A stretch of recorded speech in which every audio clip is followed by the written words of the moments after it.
కీర్తనలు 92వ అధ్యాయము. యెహోవాను స్తుతించుట మంచిది, మహోన్నతుడా నీ నామమును కీర్తించుట మంచిది.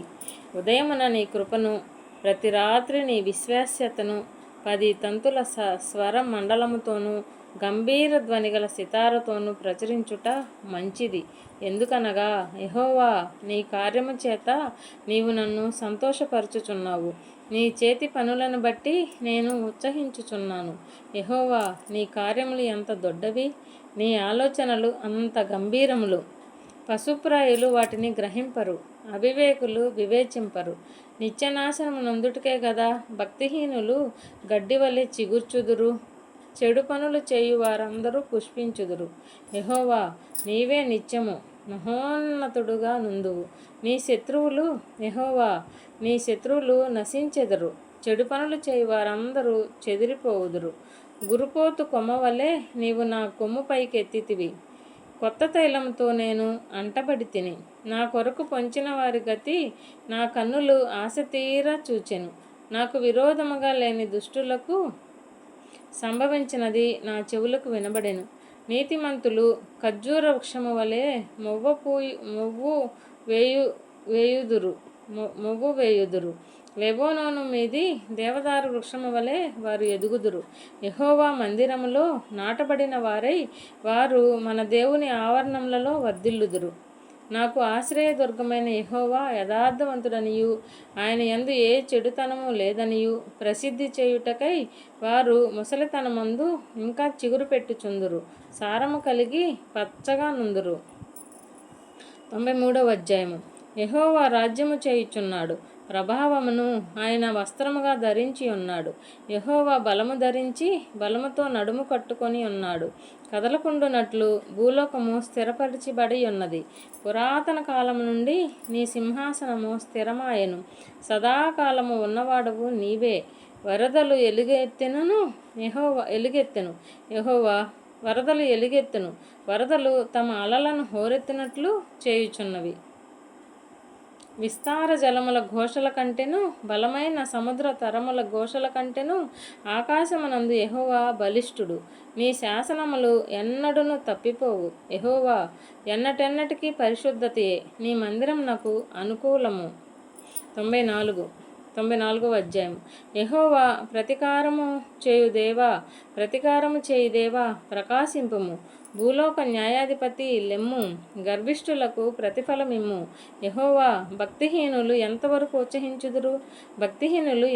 ఉత్సహించుదురు?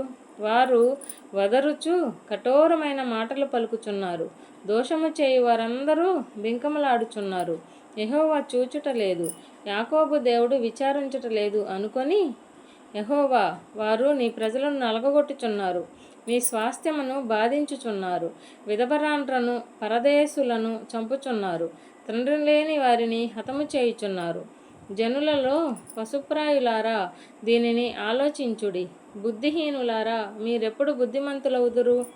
చెవులను కలుగజేసినవాడు వినకుండునా? కంటిని నిర్మించినవాడు కాకుండునా?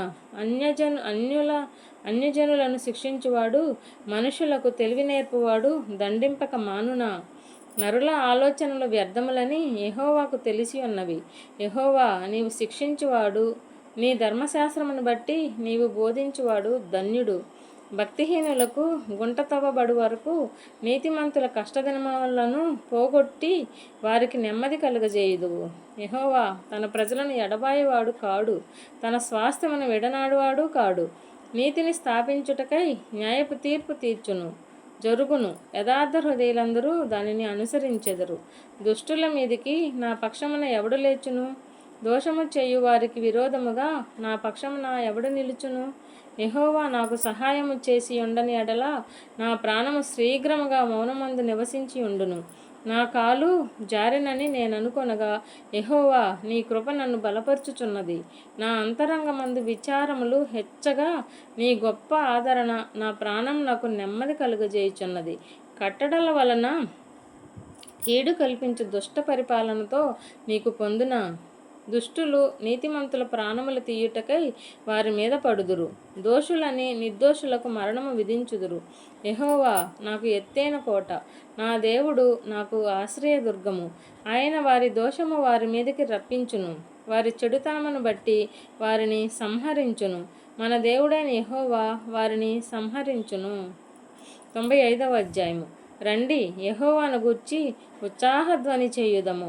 మన రక్షణ దుర్గమును బట్టి సంతోషగానము చేయుదము. కృతజ్ఞతాస్థుతులతో ఆయన సన్నిధికి వచ్చేదము. కీర్తనలు పాడుచు ఆయన పేరట సంతోషగానము చేయుదము. యెహోవా మహాదేవుడు, దేవతలందరికీ పైన మహత్యము గల మహారాజు. భూమధ్య అగాధ స్థలముల యందును ఆయన చేతిలోనున్నవి. పర్వత శిఖరములు ఆయనవే, సముద్రము ఆయనది. ఆయన దానిని కలుగజేసెను. ఆయన హస్తములు భూమిని నిర్మించెను. ఆయన మన దేవుడు, మనము ఆయన పాలించు ప్రజలము, ఆయన మేపు గొర్రెలము. రండి, నమస్కారము చేసి సాగిలపడుదము. మనలను సృజించిన యెహోవా సన్నిధిని మోకరించుదము. నేడు మీరు ఆయన మాటను అంగీకరించిన ఎడల ఎంత మేలు! అరణ్యమందు మెరీబా యొద్ద మీరు కఠినపరుచుకొనినట్లు, మస్సా దినమందు మీరు కఠినపరుచుకొనినట్లు మీ హృదయములను కఠినపరుచుకొనకడి. అచ్చట మీ పితరులు నన్ను పరీక్షించి శోధించి నా కార్యములు చూచిరి. 40 ఏండ్ల కాలము ఆ తరము వారి వలన నేను విసికి, వారు హృదయమున తప్పిపోవు ప్రజలు, వారు నా మార్గములు తెలుసుకొనలేదని అనుకొంటిని. కావున నేను కోపించి వీరెన్నడూను నా విశ్రాంతిలో ప్రవేశింపకూడదని ప్రమాణము చేసి తిని.